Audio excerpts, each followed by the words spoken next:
For some, it's a big day in college football. For others, well, a lot of the country, it's a sleeper game. It's small games. It's FCS opponents. It's smaller football teams playing massive football teams so they can get that payout. It's according to who you pull for. And today, I'm going to talk about that. First, welcome to the channel. Glad you're hanging out with me. Right now, I am simulcasting on both my channels. Of course, my Clemson channel. Then on the other hand, another college football podcast where I talk about college football as a whole. If you're watching my Clemson channel, that link is right below this video. So I hope you'll go over there, subscribe. It is free, and I hope you'll subscribe to this channel and pass it along to all your friends on Facebook, the forums, etc. I do appreciate it. Again, that's free. So let's dive into the bigger games. Oh, okay. For my Clemson fans, we're playing Furman today. Okay, Furman's coming out of Greenville, the whole Travelers Rest area. They're going to play Clemson. Clemson's a 41.5 favorite or something like that. The line's probably moved, but folks, if you're keeping up with the line on Furman and Clemson, bless you. Bless you. I appreciate your dedication to correcting me on that line.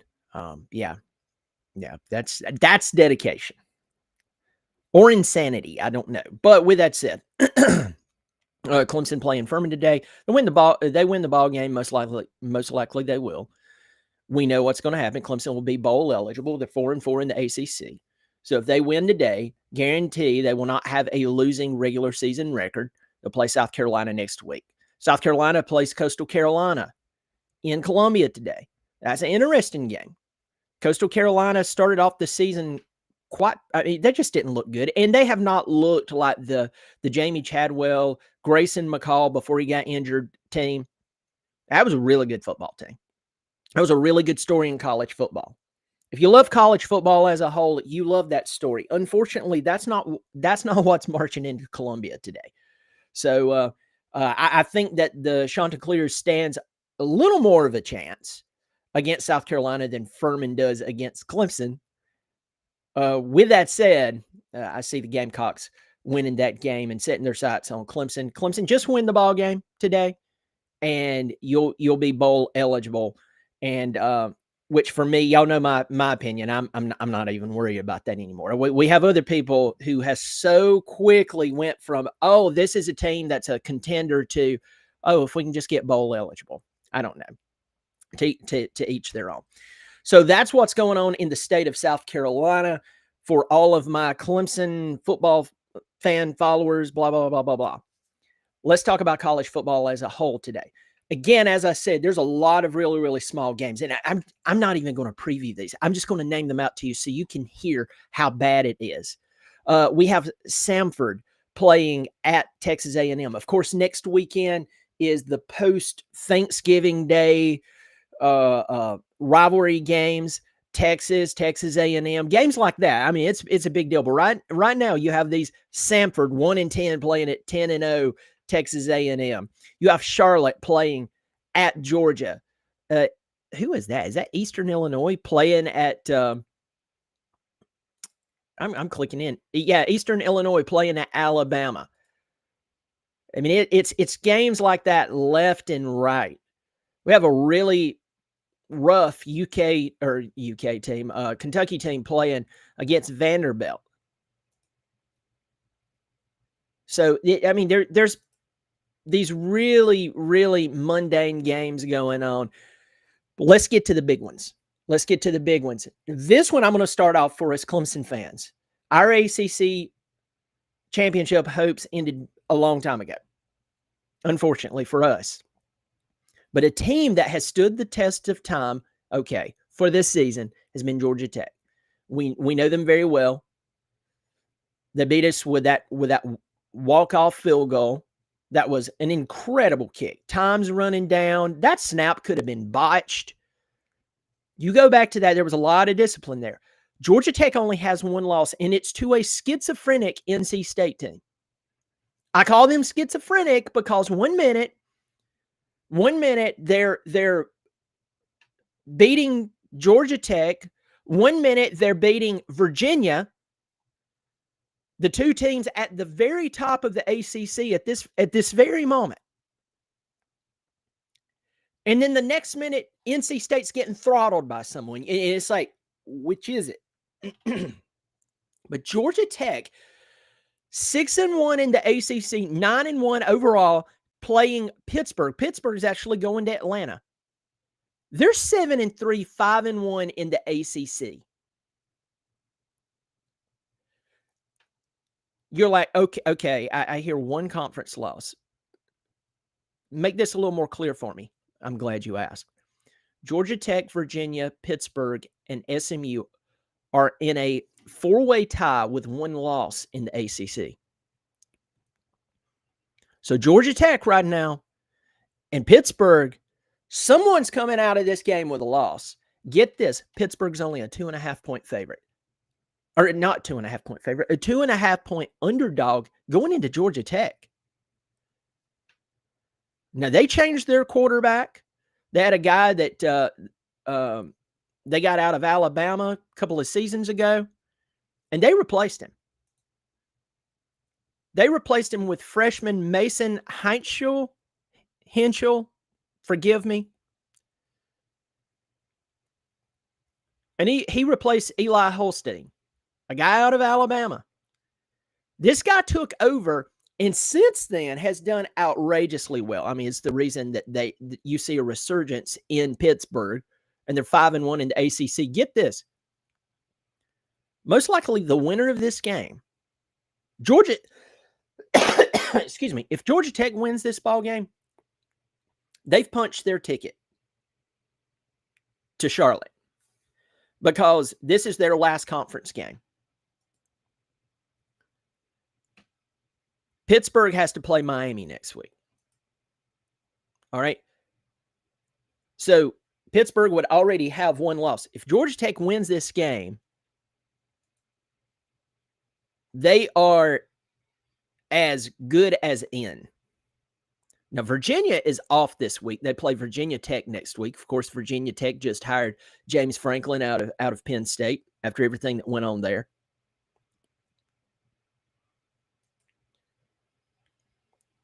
The interesting thing about Virginia is had they not lost to Wake Forest, they'd already be in. No question about it. Look at the other team that has one conference loss. They're playing today at 12 o'clock at Louisville. It's SMU. They have two conference games left.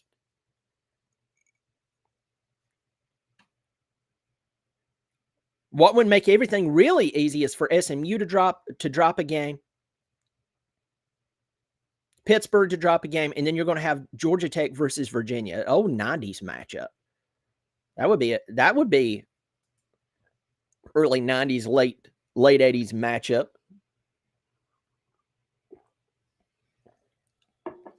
The key to this game for Georgia Tech, and I'm telling you this with Pittsburgh coming in. Pittsburgh is playing pretty well. They did get tore up by Notre Dame, by the way.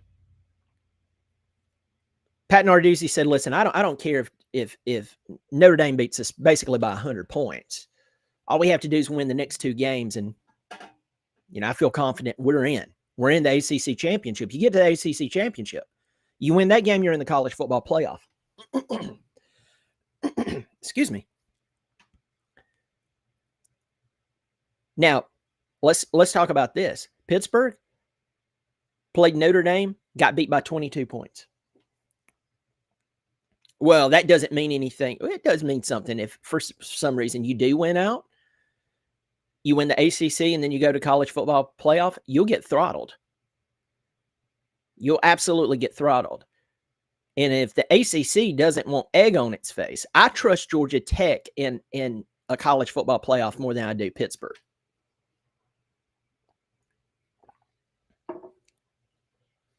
But with all that said, it doesn't matter what I think or you think or even the teams think. It matters the result of this game.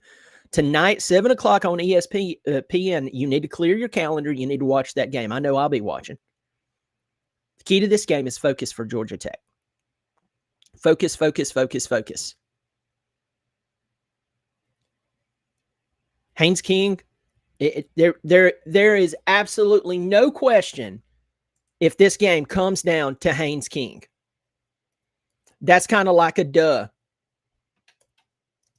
Kind of like a duh statement. That's like saying, oh man, if the car doesn't have fuel in it, we're going nowhere. That's the same here. So Haynes King has to come in and he has to have a big game. He has to stay on top of things. They cannot turn the ball over. And here's the thing with their defense. Georgia Tech's defense is going to have to get some stops against Pittsburgh. And when given the chance to score a touchdown or a field goal, you're going to have to score touchdowns. You allow Pittsburgh to hang around, Pat Narduzzi is going to be smiling on the sideline. And you know what's going to happen? They'll win the ball game in Atlanta. Georgia Tech will be out of it. And then it'll come down to Virginia, Pittsburgh, and SMU. And I'm going to tell you right now, for the sake of the ACC, and I'm not a big conference guy. For the sake of the ACC, Georgia Tech is the best option to go into the college football playoff if you're going to have a representative, and you will if you win the ACC, and actually be competitive. I trust Brent Key way more than I do anyone else in this conference to get their team currently ready for the ACC, for not only the ACC championship, but for the college football playoff. That's where I'm at. Remember last year we had 2 teams from the ACC make it into the college football playoff. And they both lost by at least 2 touchdowns. And one of those losses were celebrated as a win.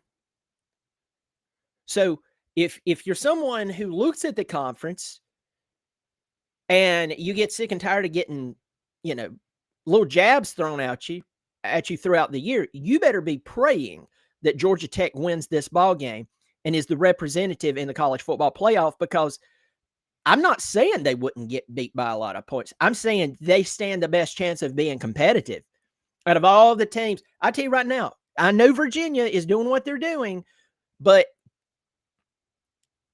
and it's a good story. And as Clemson fans, we appreciate Tony and stuff. But I am telling you, you get Virginia into the college football playoff, it's not going to be pretty.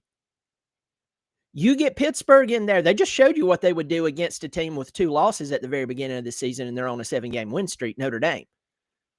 Notre Dame is a good football team. They're not Georgia. Georgia would massacre most of the ACC, and I'm not sold on Georgia. Georgia Tech has the grit, the firepower, and the coaching to at least make it competitive. So this game, a lot rides on this game for not only the teams involved, but for the conference as a whole, and then the perception of the conference. I'm going to pick Georgia Tech to win this ball game. I think they'll cover the 2.5 points. But Pittsburgh definitely could win this ball game. And you would ask, okay, so why would you say all that about Georgia Tech and then be concerned about Pittsburgh? Pittsburgh gets worked up to play certain games. And I think right now, Georgia Tech, one of their biggest problems is focus. A lot of teams right now, they get into November, they come in with 1 loss or no loss. Their biggest problem, focus. At this time, you've seen a lot of teams who had great expectation in the preseason already fell apart and their season is done. Clemson, LSU, Penn State, Texas, Florida. Florida, a lot of people didn't expect that much out of Florida.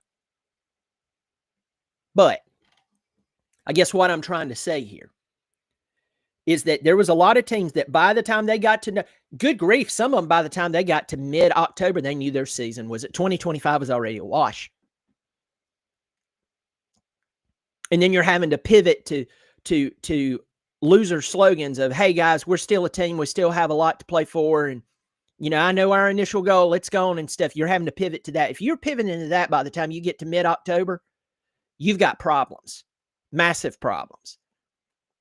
If you get to November and you're undefeated, you get to November and you have 1 loss, according to who that loss is to and what it's like, at this point, you're just trying to stay focused, especially with this new 12-team format. Georgia Tech right now, their biggest problem, to me, stares them in the mirror. Everyone has to be focused. The game plan must be focused. The adjustments must be focused. And I say this about every coaching staff. And I'm a fan of Brent Key. I think what he's done there is just ridiculous. Taking over Georgia Tech and the academic standards and all these things that works against Georgia Tech. He comes out, he's 9-1, 6-1 in the conference.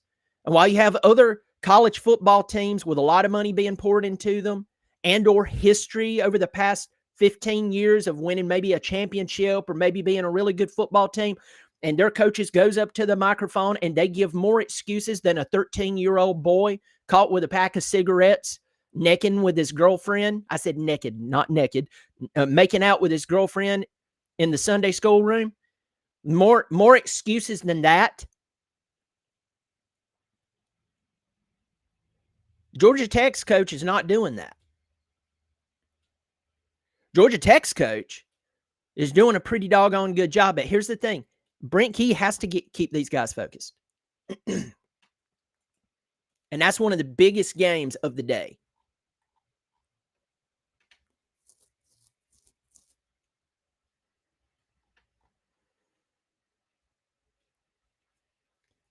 Getting to the comments section. Will Man's in here. Simple Man. Good to see you, my friend. Nicholas Powell.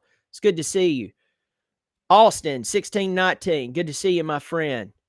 Jackson, good to see you in here as well. KDJ, good to see you.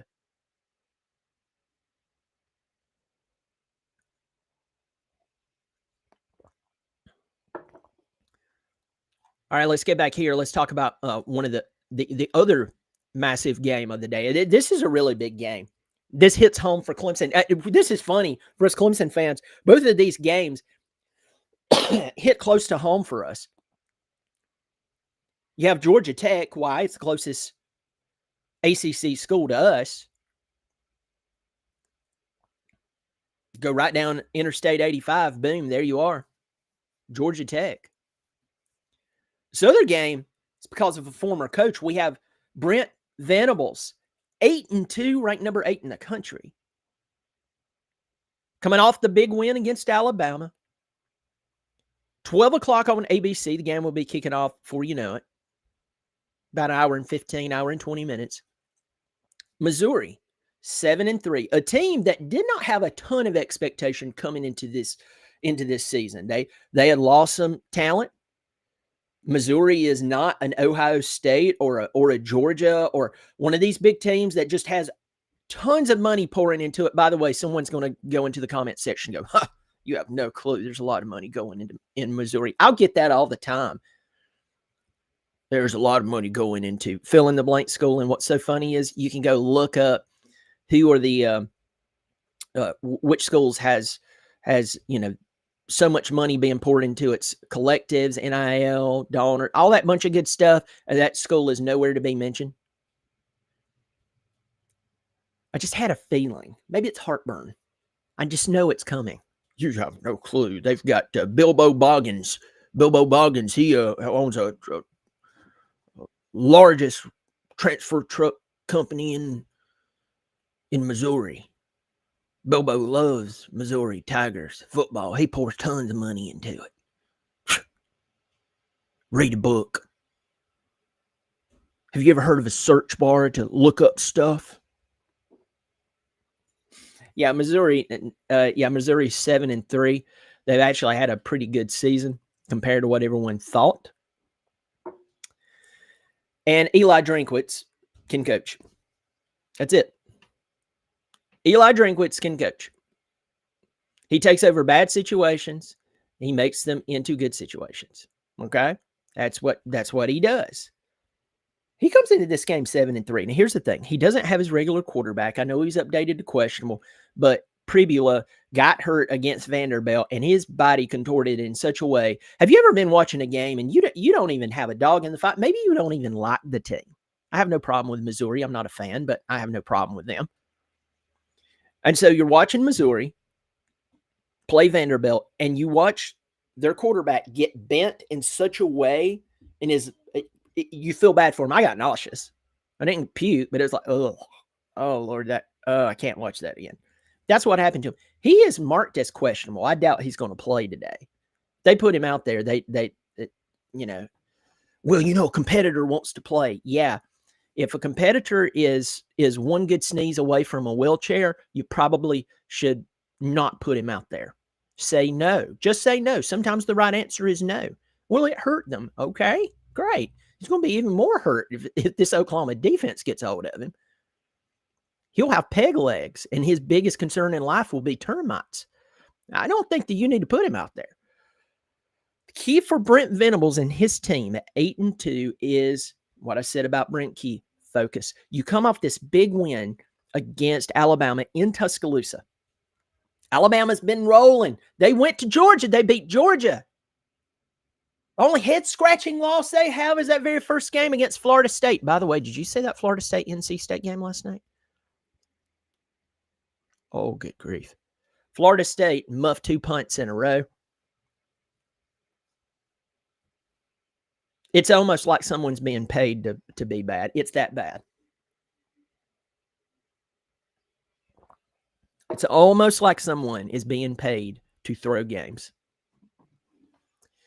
And before anyone goes, how dare you? It's been proven time and time again by now that everyone from coaches to players to officials will throw a flipping ball game. Don't you dare. I'm not saying that about Florida State completely, but I tell you this, you could take some of those same players, meet up with them right now, punt a ball, run towards them, and they'd catch it all day long, trash talk you here and there. I just don't buy that a team could be that bad. I just don't buy it. And I'm not saying the young man who muffed the punt. I'm saying that someone would just, I don't know. I said too much there, and I'm not knocking the young man who just kept muffing the ball last night. But it comes down to, you wonder if a coach sent him out there on purpose, knowing that maybe his head's not in the game. They did it on, I don't know. I did not say Norvell. I said a coach. This is what, and I'm going to pause. Okay, this is time for a rant. It's time for the airing of the grievances. I used to play a clip of Costanza airing the grievances. I don't have that anymore. But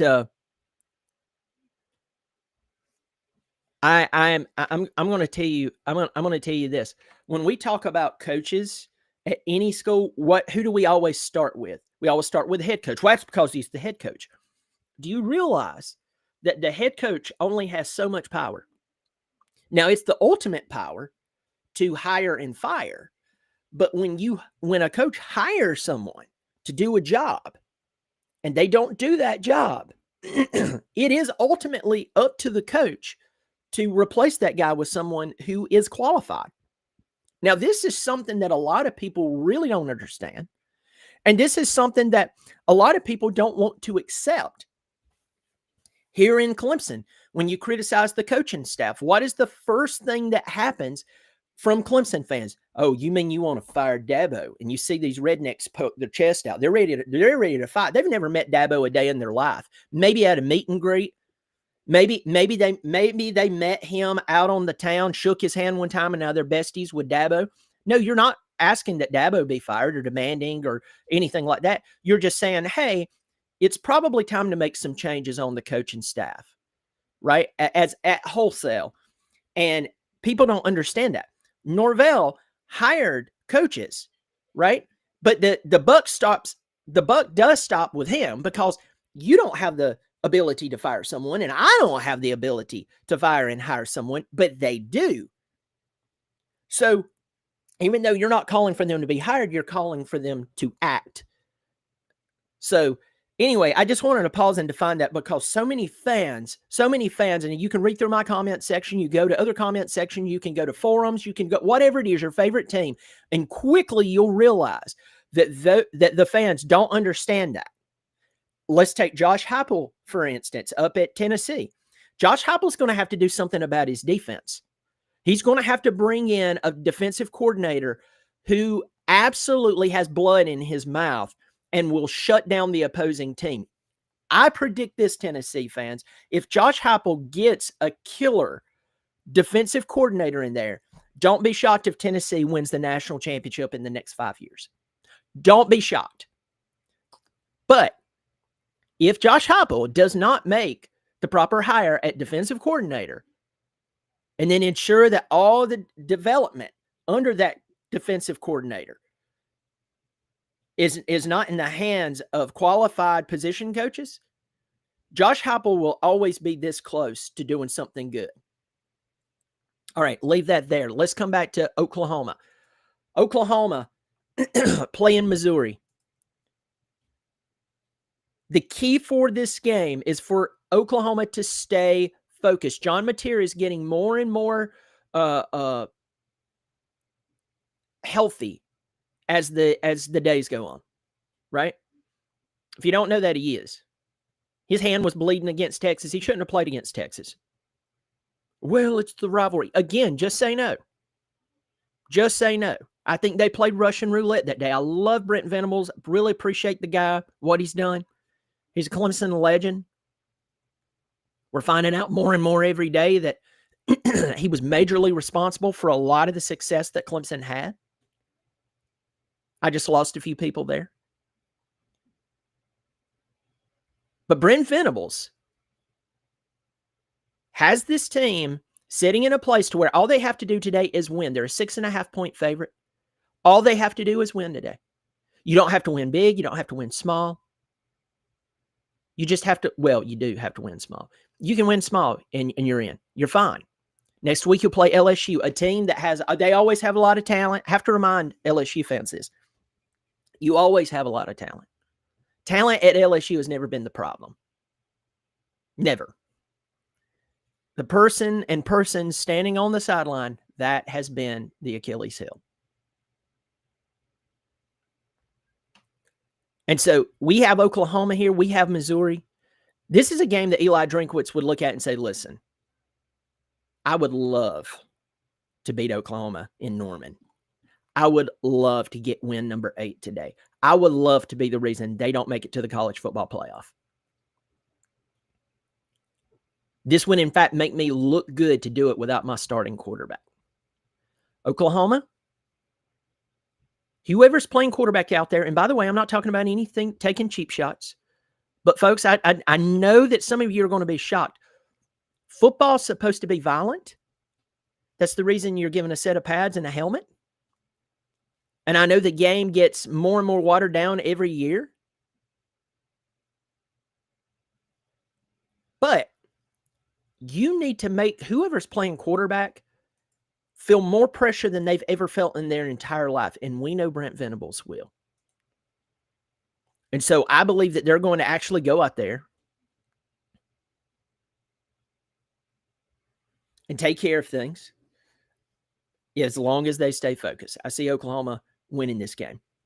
Let's talk about another big game for us East Coast guys. We're looking at the West Coast and we're like, we just don't care. You have Southern Cal traveling to Oregon. 8-2 Southern Cal traveling to 9-1 Oregon. The only loss they have is Indiana. It's really interesting.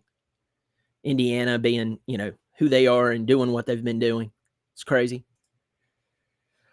Going into this game, a lot of people is asking themselves, hey, can USC play their way into the college football playoff?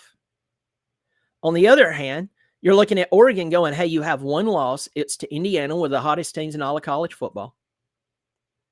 All you have to do is go in and win today. That's it. Just win. Win by 3 points. Okay, it's a win. You'll be fine. I expect Oregon to win this game. It's in Oregon. It's in Eugene. They're a 10-point favorite-ish. The key, again, focus. November is the month of focus. Can you focus? Can you overcome hearing about how good you are? Can you overcome even the pressure and the expectation that people may have for you now? And I'm going to tell you this. There's a lot of people, I found this out in life, they absolutely hate expectation. They despise expectation. I'm talking about not only football teams, I'm talking about in life in general. People hate expectation. Why? Because it creates pressure. And there are people who folds under the pressure of expectation. When I say the expectation is actually a compliment. The day I stop expecting something of you is the day that I look at you and say they have absolute either they're incapable of meeting expectation, or they have given up, and that's all they do. They give, oh, don't expect anything of me. I'll fold like a lawn chair. Or they're just lazy. But where the cream rises to the top, and the cream will rise at different rates. I've seen people, whether it's in everyday life or whether it's football teams, it may take them longer to rise to the top than others. But they will fight. They have that competitive edge. They will allow their character to shine through, while other people, whether it's in everyday life or whether it's a team, the moment that you have expectation for them, again, which is a compliment, they get uncomfortable, they get mad, they get upset, it proves a lot about their character. Proves a lot about their priorities. It proves a lot about their focus. It proves a lot about what really drives them. And in some scenarios, it proves that they're short-sighted. It also proves that in some cases they're selfish. In some cases, it proves that it really is all about them and their comfortability.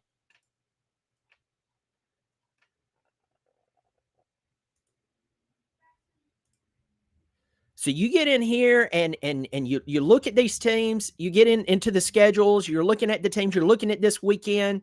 Next weekend for most teams is rivalry weekend after Thanksgiving. By the way, happy early Thanksgiving. And what you will find and what you will see is the survival of the fittest who could just focus in the moment. Georgia's 9-1. They're playing Charlotte. Georgia's played close with about everybody except for Texas. Oh, they murdered Texas. If I was all that money down in Texas, just blow it. We got it to give away. Give me some. I can waste it. Please. Please give it to me. And don't do it through a super chat because YouTube will take 30% of it. No. Contact me privately. I'll take $2 million off your hands. I'll take $10 million off your hands, and I'll give you a return on investment about the same as your football team.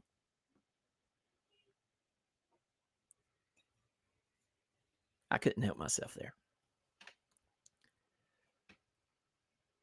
Georgia, all they have to do today, beat Charlotte.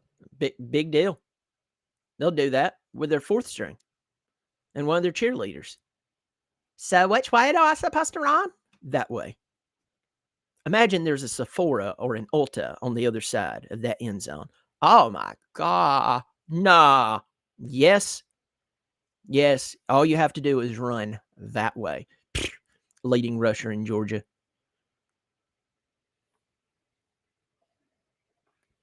$5'3", 115 pounds of nothing but cheerleading, makeup obsessed power. Driving down the field. That's what would happen. And then next week you play Georgia Tech. That's going to be a big game. That's going to be a big game.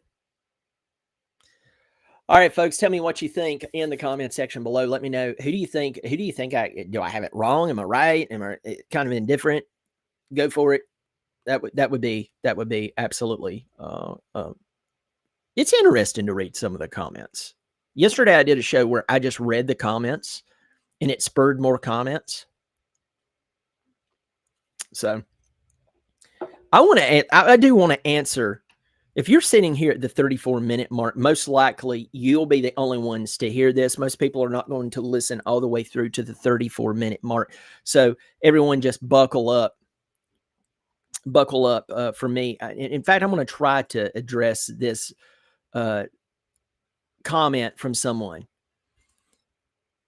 personally to respond to their comment. But I want to respond to a comment that deals with my Clemson channel. And it was a question / comment that someone left. And I think that this is a really good time for me to actually answer this here.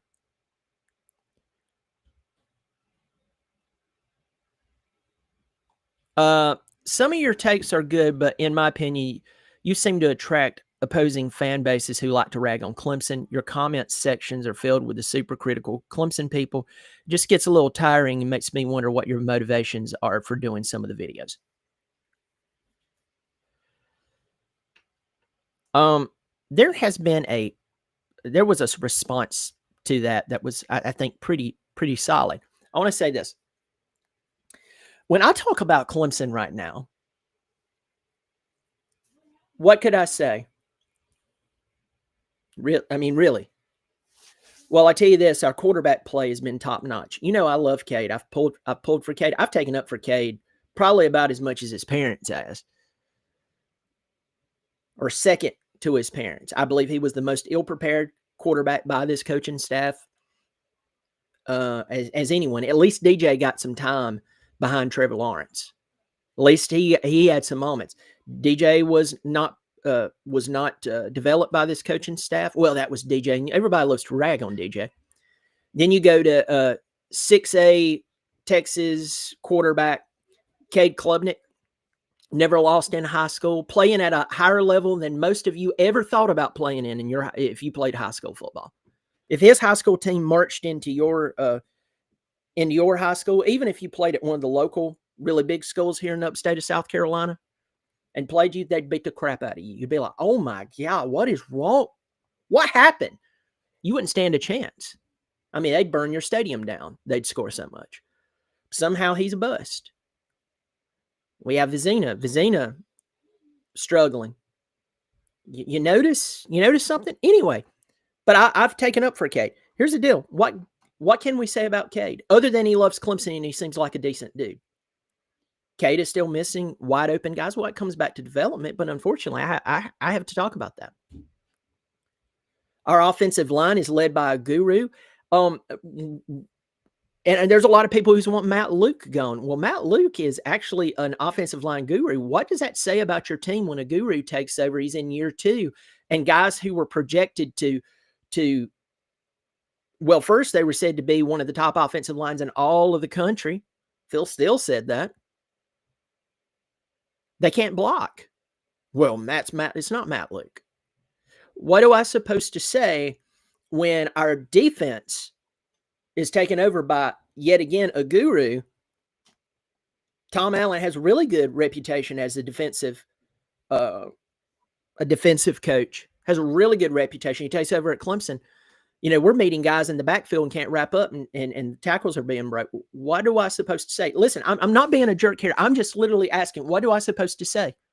There are brighter days to come.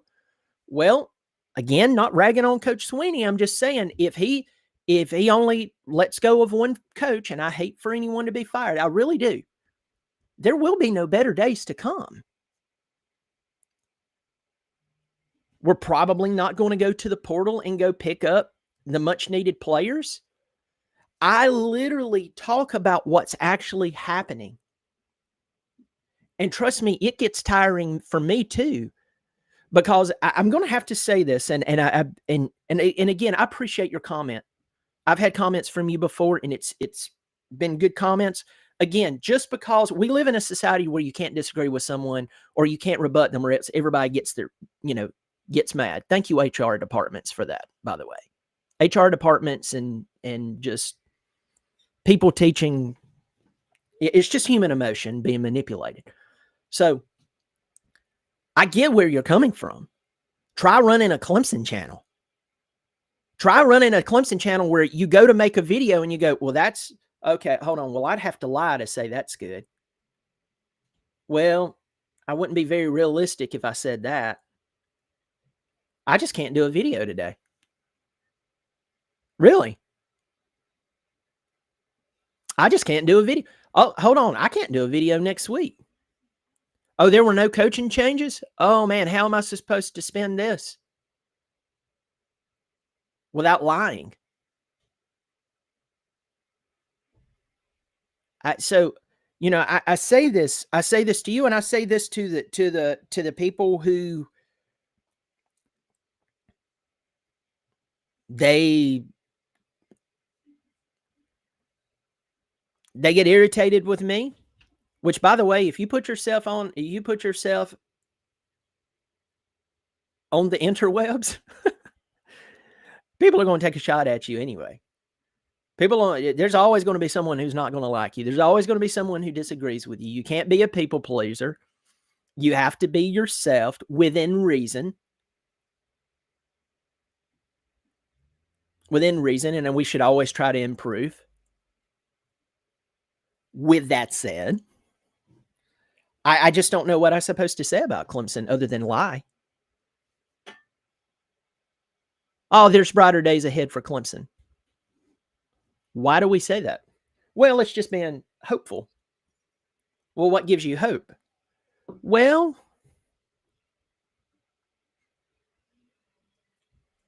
so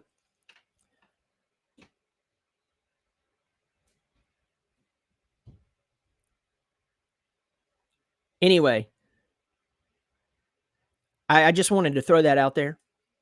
I just wanted to drop that there so everyone could hear that, because at the end of the day, my number one goal is not to trash anyone. My number one goal is not to lie to someone with optimism. My number one goal is to talk about the problem.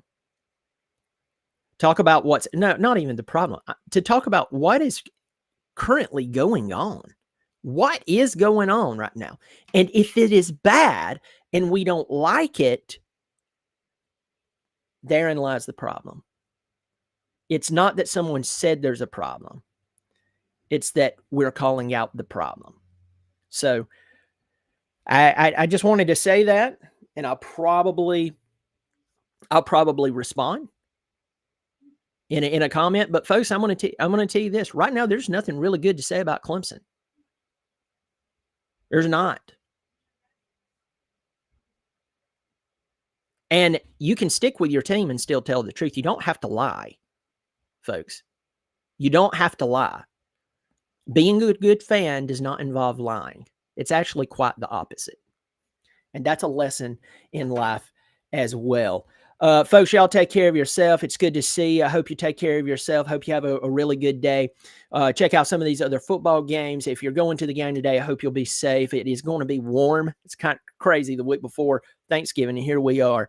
But I'll catch you later on the Clemson side. Go Tigers. On the another college football podcast side.